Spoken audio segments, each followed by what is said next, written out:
Vamos a hablar un poco sobre lo que son los procesos de autorización para manejo de material radiactivo.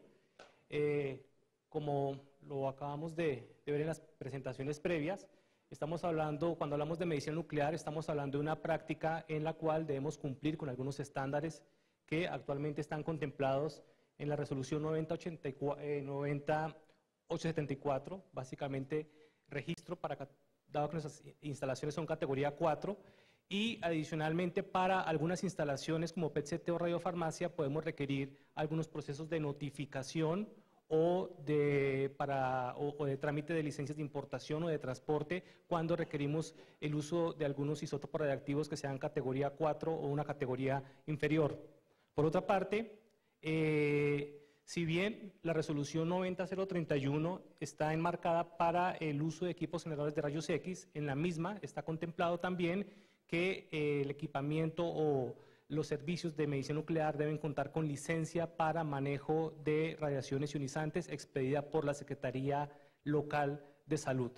Adicionalmente está la resolución del INVIMA, la 4245, sobre buenas prácticas de elaboración, que para el caso de instalaciones a las que les aplique radiofarmacia de mediana o alta complejidad, pues contienen un número de estándares importantes.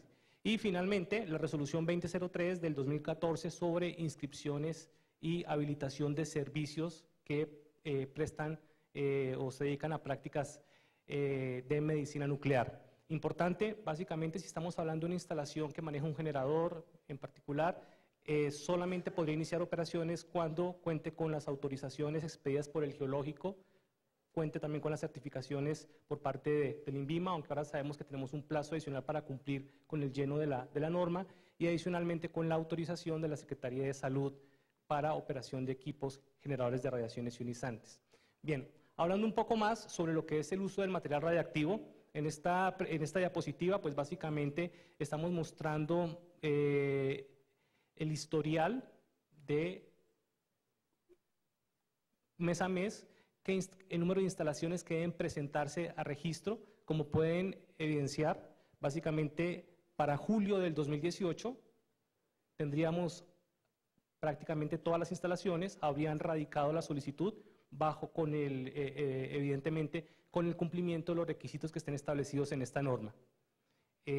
Actualmente, a agosto del 2017, tenemos 10 instalaciones autorizadas con registro para prácticas de medicina nuclear. Importante encontrar alguna diferencia con respecto a los números que expuso el geológico, y la razón es básicamente que acá no estamos considerando prácticas de radiofarmacia, estamos hablando acá de prácticas de medicina nuclear. Es decir, actualmente en el país existen 10 servicios de medicina nuclear que cuentan con registro otorgado bajo la resolución 90874, y progresivamente el resto de las instalaciones se irá sumando al proceso hasta julio del 2018, cuando básicamente las últimas instalaciones o se venzan las últimas licencias para manejo de material radiactivo expedidas bajo el marco legal anterior. Importante, de estas 10 instalaciones, prácticamente tenemos de las 10, 3 son instalaciones nuevas, 7 son instalaciones que venían operando tradicionalmente, y absolutamente, y al menos 9 de ellas, dentro del proceso de registro, entregaron ya sea los compromisos, los cronogramas o la solución del tema que tiene que ver con manejo de vertidos.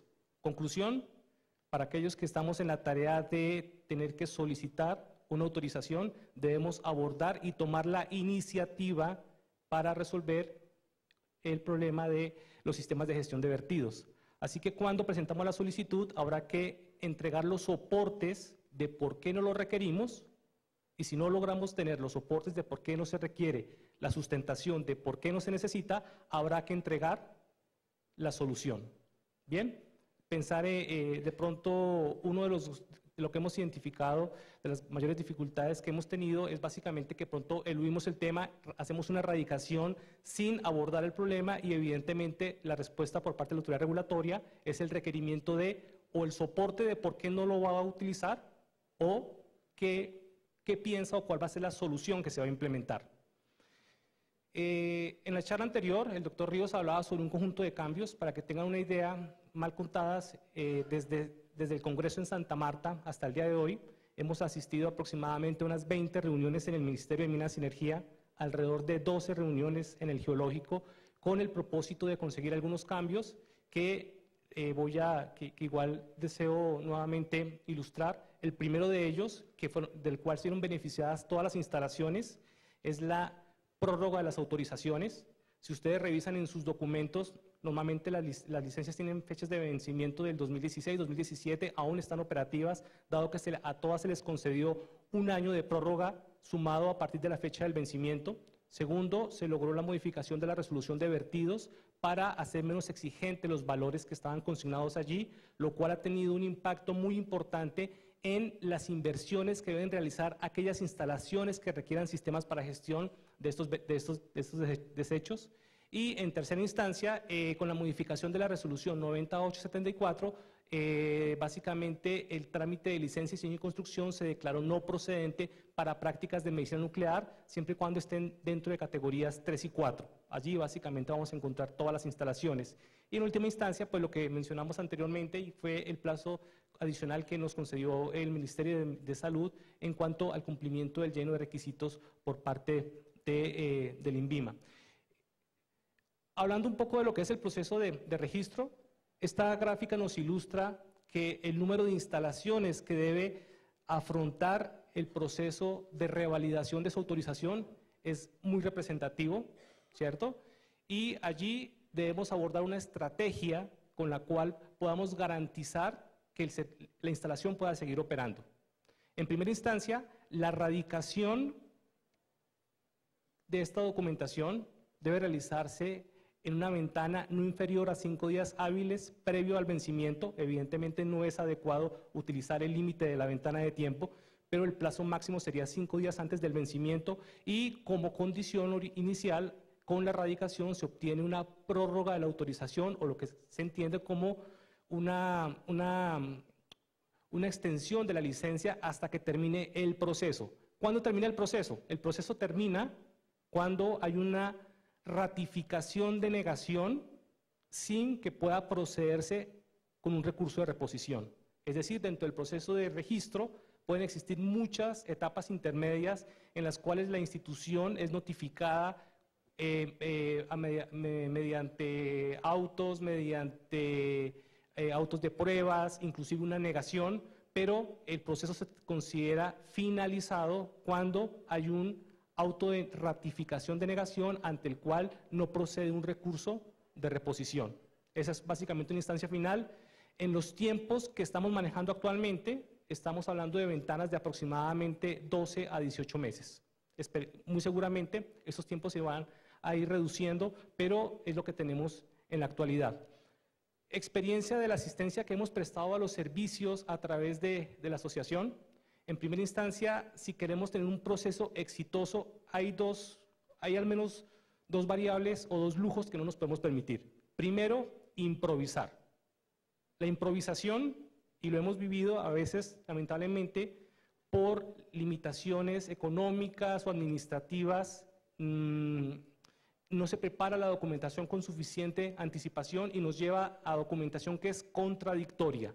Y evidentemente, una documentación contradictoria va a ser requerida con un volumen importante de requerimientos por parte de la autoridad regulatoria. Y segundo, es un proceso en el cual no podemos responsabilizar a una única persona para que elabore todos los documentos. Si un solo perfil elabora el 100% de la documentación, sí o sí va a llegar a contradicciones. Incluso documentos que están bien elaborados pueden ser contradictorios con respecto a la realidad de la instalación. Miremos un poco, cuando hablamos de los requisitos o de los documentos que debemos presentar, siempre la invitación es verificar en la página de la autoridad regulatoria la lista de chequeo, en particular porque periódicamente el geológico suele actualizar la lista de requerimientos o la interpretación que hace de la norma, y es importante ajustar los documentos a la lista de chequeo, porque es básicamente una conciliación entre lo que la autoridad regulatoria ha entendido o ha extrapolado o interpretado del marco legal. En primera instancia, un documento muy sencillo, que es el formato de solicitud. El formato de solicitud es una radiografía del servicio. En primera instancia, debemos buscar la coherencia de toda la información. ¿Qué significa coherencia? Si estamos pidiendo yodo para tratamiento terapéutico en altas dosis, esperamos que en la memoria descriptiva de la instalación aparezcan las habitaciones. No podemos simplemente hacer una solicitud de material radiactivo sin luego no aportar el material probatorio que legitimiza y que le demuestra a la autoridad regulatoria el uso seguro de ese material. Inconsistencias, el número de trabajadores. Si solicitamos un generador, entonces la autoridad regulatoria espera que dentro del recurso humano que estamos relacionando en el formato contemos con el personal de radiofarmacia. O si estamos de pronto hablando de una instalación que pretenda manejar material radiactivo que le permita evacuar, no sé, 1.200 pacientes por mes, en particular ahora que tenemos megaproyectos. La autoridad regulatoria va a esperar un número suficiente de trabajadores para que pueda emplear o pueda básicamente cumplir con las funciones y con las tareas y con la carga de trabajo asociada a la explotación de ese material.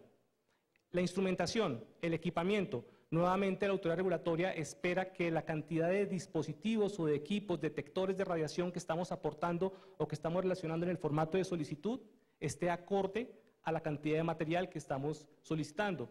Y si vamos un poco más allá, el recurso humano. Nuevamente en el formato registramos el recurso humano y lo primero es verificar evidentemente si ese recurso humano está acorde con los propios criterios que hemos adoptado nosotros mismos y que hemos plasmado en el Manual de Protección Radiológica como criterios de cualificación o entrenamiento. Nuevamente, entonces un llamado es básicamente para buscar la coherencia en toda la información. Inclusive, hablar de documentos que están bien elaborados pueden ser contradictorios. En particular, personalmente me ha ocurrido con varias instalaciones cuando hacen solicitud de un cálculo de blindajes. La pregunta es cuáles son los parámetros de entrada bajo los cuales debe realizarse esas estimaciones de requerimientos que deben coincidir con los parámetros de operación de la instalación. Por una parte, si los números declarados en los manuales de procedimientos, en el manual de radioprotección y en el cálculo de blindaje son diferentes, eso me lleva entonces a una incoherencia y por lo tanto llegamos a un punto en el cual la autoridad regulatoria se va a preguntar o va a requerir aclaración sobre esta información.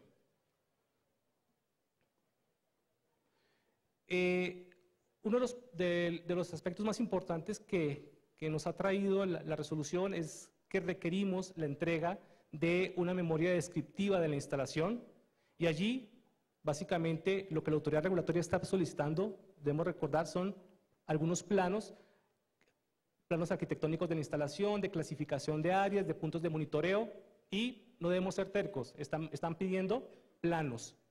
Entonces no podemos entregar esquemas, debemos entregar básicamente los planos donde se encuentre esta información y nuevamente la información no puede ser contradictoria. La memoria descriptiva aparentemente debería ser un documento que genere un ingeniero o un arquitecto, pero si vemos también la memoria descriptiva contiene información que solo el personal del servicio puede elaborar. Por ejemplo, descripción de elementos importantes para la seguridad radiológica. Hablamos de quizás el activímetro, los intensímetros, accesorios de radioprotección, kit de emergencias. Son documentos que solamente puede aportar el personal del servicio. Un externo experto en el tema lo puede elaborar. La pregunta ¿es eso realmente lo que existe en el servicio? Muy seguramente encontraríamos diferencias. Y dentro de este primer documento es donde también debemos abordar o entregar el sistema de gestión de vertidos que requerimos o que vamos a instalar o con el que contamos, o en segunda instancia los descargos de por qué no se requiere. Pero no podemos dejar el tema vacío. ¿Por qué? Porque simplemente habremos agotado una instancia en la cual directamente vamos a pasar al requerimiento, porque con toda certeza la autoridad regulatoria no lo va a pasar por alto. Importante con respecto a los sistemas de gestión de vertidos. Tenemos varios tipos de instalaciones y como lo hemos venido discutiendo en varias mesas de trabajo, la solución no es universal. Cada instalación en particular requiere una solución.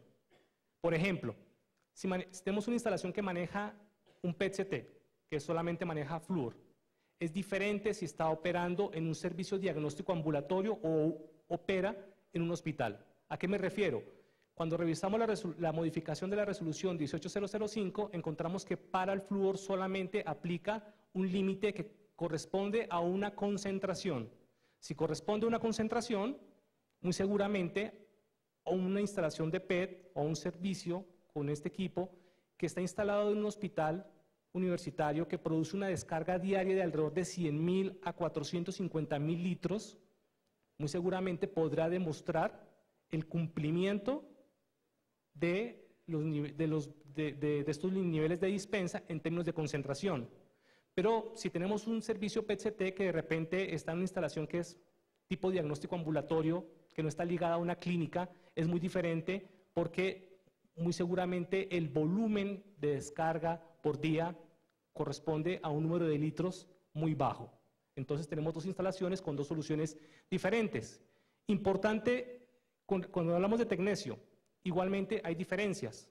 Dentro de los 10 procesos de autorización para registro, en 3 de ellos, en los cuales yo he participado, hemos empleado la planta de gestión de vertidos de la clínica o del hospital. ¿Qué significa esto? Que hay reglamentación por parte del Ministerio del Medio Ambiente que obliga a clínicas y hospitales a cumplir con ciertos valores o garantizar ciertas características de sus descargas como a la red pública de alcantarillado.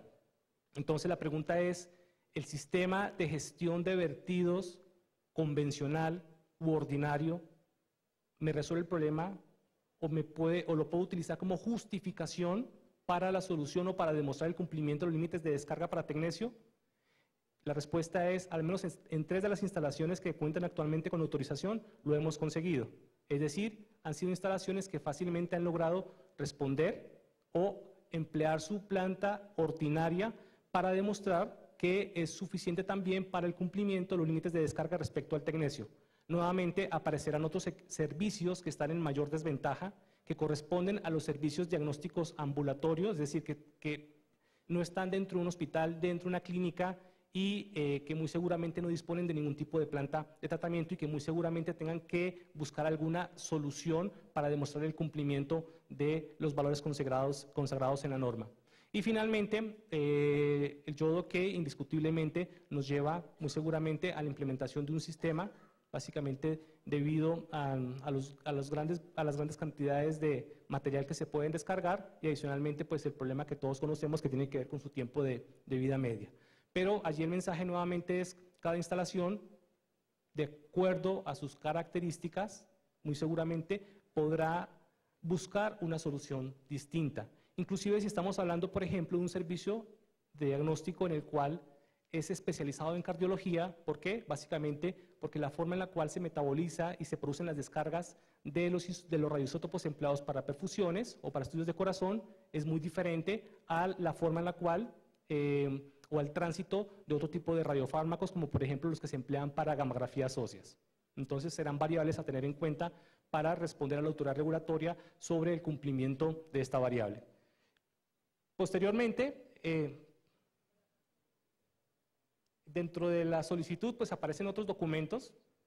Básicamente, esto ya para terminar, el manual de radioprotección quizás es un documento que maneja una estructura diferente a la que veníamos conociendo tradicionalmente. Quizás los aspectos más importantes tengan que ver con el programa de protección radiológica y con el programa de formación y entrenamiento, en el cual debemos consignar los parámetros o los niveles de referencia o los parámetros para evaluar o para hacer seguimiento de las mediciones que hacemos en el servicio, que son básicamente mediciones de tasa de dosis y de contaminación.